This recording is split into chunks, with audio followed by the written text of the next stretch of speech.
तो कहानी शुरू होती है 1950 से। हम एक कपल को देखते हैं जो सुनसान जगह पर अपनी गाड़ी रोककर बातें करने और मौज मस्ती में मसरूफ थे। तभी लड़की रेडियो पर खबर सुनती है, एक हुकमैन हुक वाले आदमी के बारे में जो ऐसे ही घूमकर लोगों को मार देता है। उसके एक हाथ की जगह हुक है। ये सुनकर वो लड़की घबरा जाती है और अपने हस्बैंड से कहती है, हमें यहाँ से चलना चाहिए, ये बहुत सुनसान जगह है। क्योंकि उसे ऐसा लग रहा था कि जैसे उनके आसपास कोई मौजूद है, मगर उसका हस्बैंड उसकी कोई बात को नहीं मानता।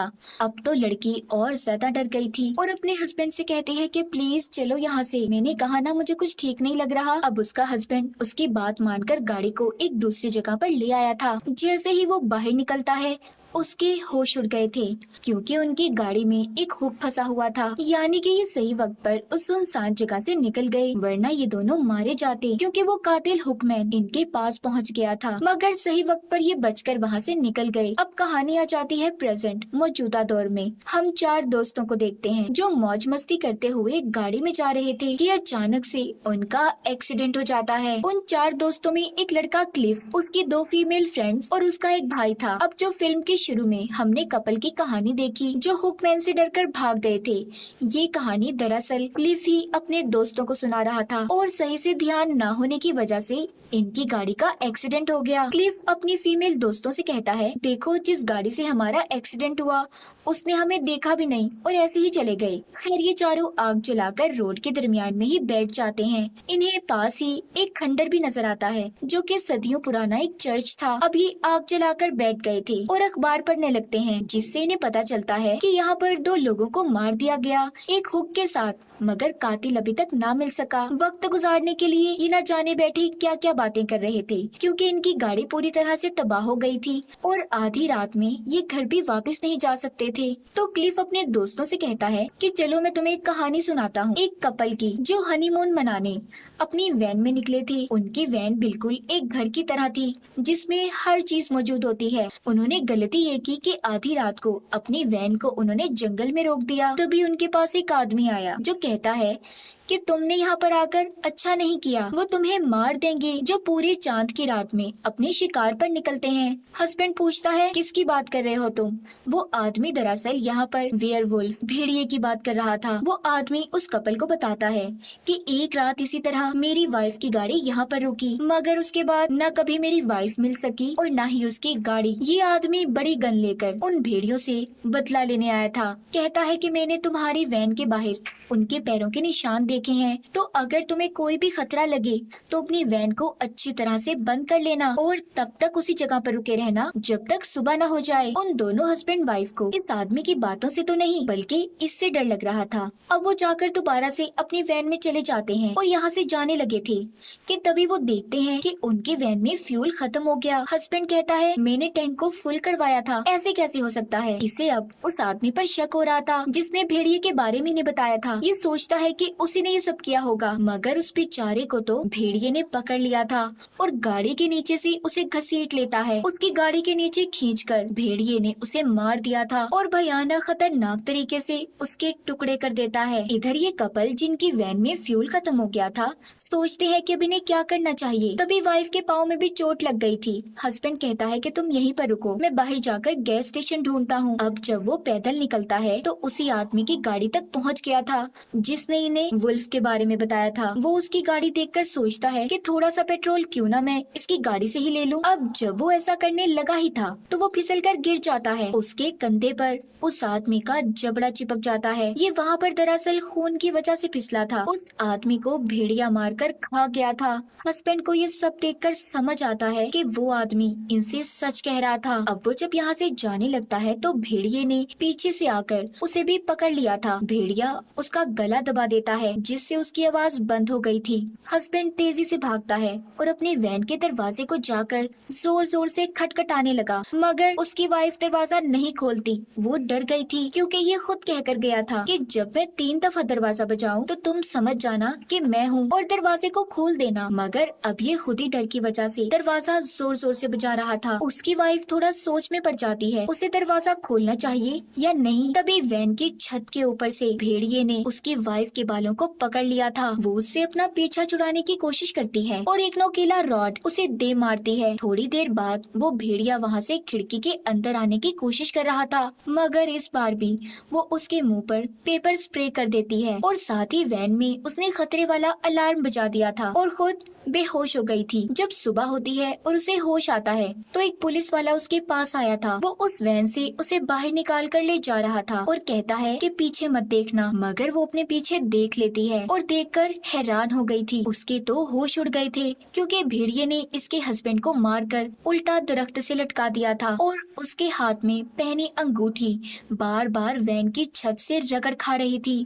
दरअसल जब रात को इसने डर की वजह से दरवाजा नहीं खोला तो उस वक्त इसका हस्बैंड था। अगर ये दरवाजा खोल देती तो आज वो जिंदा होता। अब इसी बात को लेकर ये सारी जिंदगी गुजार देगी कि काश उस दिन ये दरवाजा खोल देती और उस अंगूठी की आवाज इसे सारी जिंदगी सुनाई देगी। यहीं पर क्लिफ अपनी पहली कहानी खत्म करता है। तभी उसे यहाँ पर किसी की आवाज सुनाई देती है, मगर ये आवाज सिर्फ उसे ही आ रही थी, बाकी तीनों ने उस आवाज को नहीं सुना था। जब ये टाइम देखने के लिए अपनी घड़ी देखता है तो वो भी एक्सीडेंट की वजह से टूट चुकी थी और उसमें टाइम भी रुका हुआ था। फिर क्लिफ अगली कहानी सुनाता है जो कि एक छोटी बच्ची के बारे में थी। आज उसकी उम्र 12 साल पूरी हो गई थी। उसकी फैमिली में उसके मॉम डैड और एक बड़ी बहन होती है। उसके साथ एक बहुत ही प्यारा डॉग भी रहता था। वो बच्ची अपने डैड से कहती है कि इस बार मुझे मेरी बर्थडे पर साइकिल चाहिए, जिसे सुनकर उसके डैड उससे वादा तो नहीं करते, कहते हैं चलो देखेंगे। आज उसके स्कूल में मीटिंग थी तो इसीलिए उसके मॉम डैड तो वहाँ पर चले जाते हैं इसे इसकी बड़ी बहन के पास छोड़कर।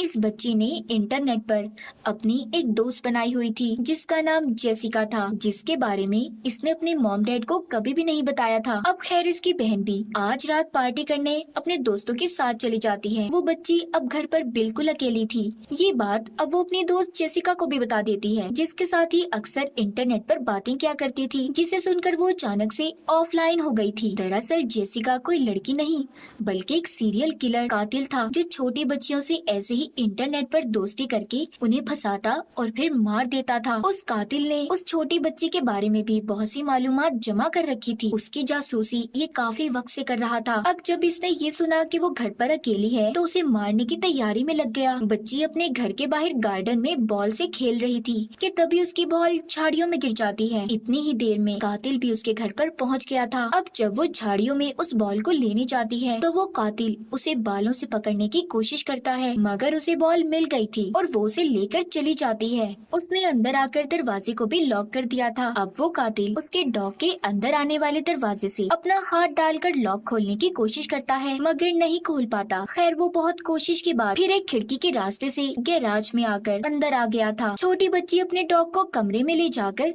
सोने लगी। वो अक्सर अपने डॉग को बेड के नीचे सुलाया करती थी और अपना हाथ नीचे करती और उसका डॉग उसके हाथ को अपनी जुबान से चाटा करता था। थोड़ी देर बाद जब उसकी आँख खुलती है तो उसका डॉग बेड के नीचे नहीं था। वो उसे ढूंढने गैराज में जाती है जहाँ पर वो अपनी नई साइकिल देखती है जिसे लाकर उसके डैड ने छुपा दिया था।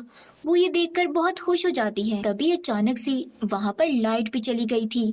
छोटी बच्ची डरकर जब ऊपर आती है तो वहाँ पर उसकी बड़ी बहन थी जो पार्टी से वापस आ गई थी। अब वो अपने कमरे में जब वापस जाती है जहाँ पर वो बेड के नीचे अपने डॉग का पाँव देखती है, वो लेटकर फिर से अपना हाथ नीचे कर लेती है ताकि उसका डॉग उसके हाथ को चाट सके। तभी उसकी नजर शीशे पर जाती है जिस पर कुछ लिखा हुआ था। उस बच्ची का हाथ दरअसल वो कातिल चाट रहा था जो अब उसके कमरे में था। बच्ची डरकर बाहर आ जाती है। वो जब अपनी बहन को बुलाकर लाती है, दोनों बेड के नीचे देखते हैं तो उधर डॉग की लाश पड़ी थी जिसको वो कातिल मारकर चला गया था। असल में तो वो छोटी बच्ची को मारने आया था और वो आज तक पकड़ा नहीं गया। क्लिफ कहता है ये थी मेरी दूसरी कहानी। अब यहाँ पर तीसरी कहानी सुनाती है क्लिफ की फीमेल दोस्त। वो कहती है मेरी कहानी का नाम है द लॉकेट। ये कहानी एक लड़के की है जिसे घूमने फिरने का बहुत शौक था। एक दिन वो अपनी बाइक लेकर घूमने फिरने निकल जाता है। अचानक से उसकी बाइक खराब हो गई। उसे सामने ही एक घर दिखाई देता है जिसमें एक लड़की रहती थी जो जो कि बोल नहीं सकती थी, वो अब उस लड़के से बोर्ड पर चौक से लिखकर बातें करती है। वो बताती है कि मैं यहाँ पर अपने डैड के साथ रहती हूँ। वो उसके गले में पहने लॉकेट की बहुत तारीफ करता है और उससे पूछता है कि मैं तुम्हारी यहाँ पर क्या मदद कर सकता हूँ। वो लड़की उसे बाल्टी देती है और कहती है जाओ जाकर पानी ले आओ। अब जब वो लड़का बाहर पानी लेने जाता है तो देखता है कुएं के बाहर एक आदमी है जो उसके अंदर कुछ फेंक रहा था और अचानक से गायब हो गया। ये देखकर वो लड़का बहुत डर जाता है। खैर वो अब घर के अंदर आ गया था। जब वो उस लड़की के पास जाता है तो तभी उसके डैड आ जाते हैं। वो लड़की वहाँ से चली गई थी। कुछ देर के बाद लड़के को चीखों की आवाजें सुनाई देने लगी। तभी वो लड़की भी उसके पास आ जाती है। वो उसे बताता है कि अभी मैंने चीखने की आवाजें सुनी और मैंने कुएं के बाहर एक आदमी को देखा जो अचानक से गायब हो गया। वो लड़की उसे लिखकर बताती है घोस्ट भूत है यहाँ पर। ये बातें सुनकर लड़का डर गया था और कहता है कि तुम मेरे साथ चलो। यहाँ पर क्यों रह रही हो? अपना सामान पैक करो, हम कहीं और चलते हैं। जब वो लड़का अपना सारा सामान लेकर लड़की को लेने आया तो देखता है उसके घर में चारों तरफ खून फैला हुआ था। वहाँ पर 2 लाशें भी पड़ी थी। उसने जब बाहर आकर देखा तो लड़की के डैड कुएं में किसी का कटा हुआ सर फेंक रहे थे और फिर बाद में खुद भी छलांग लगा लेते हैं। तभी उसके पास लड़की आती है जो उसे लिखकर बताती है कि इधर 2 आदमी मर गए। तभी उसके डैड फिर से उधर आ जाते हैं जो न जाने भूत थे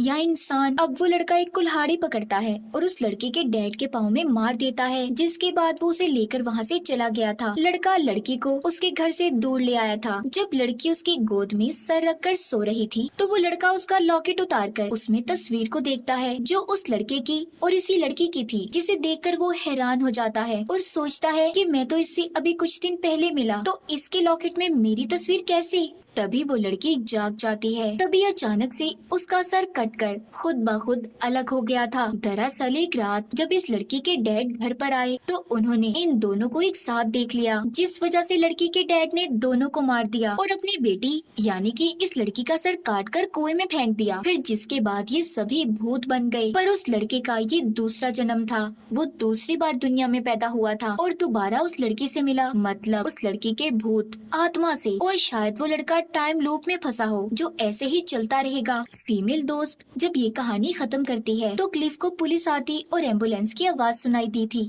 जब वो भागकर उनके पास जाता है तो देखता है वो बिल्कुल अकेला था, उसके दोस्त उसके साथ नहीं थे। वो जब वापस जाकर देखता है उधर आग जल रही थी, मगर वहाँ पर उसका कोई दोस्त नहीं था, तीनों गायब थे। इसकी वजह ये थी कि वो तीनों असल में मर चुके थे। क्लिफ खुद अपने जिस्म को भी देखता है जिसको बचाने की डॉक्टर्स कोशिश कर रहे थे, जबकि इसके बाकी तीनों दोस्त मर चुके थे। असल में ये चारों उसी वक्त मर गए थे जब इनका एक्सीडेंट हुआ था। इन चारों की आत्माएं एक साथ थीं जब उनके बचने के चांसेस थे, मगर अब 3 का फैसला हो चुका था। क्लिफ ही बाकी था। हम देखते हैं कि जिस गाड़ी से इनका एक्सीडेंट हुआ वो दरअसल उसी कपल की गाड़ी थी जिनको इन्होंने अपनी कहानी में इमेजिन यानी कि उनके बारे में सोचा था। नर्स और डॉक्टर वो थे जिन लड़का लड़की की कहानी हमने अभी देखी। हम देखते हैं कि क्लिफ भी मर चुका था। फिर वो अब अपने दोस्तों के पास जाता है। चारों की आत्माएं इकट्ठी हो गई थी। क्लिफ उनसे सॉरी बोलता है कि उसी की वजह से ये सब हुआ था। अगर वो ध्यान से गाड़ी चलाता तो आज वो चारों जिंदा होते।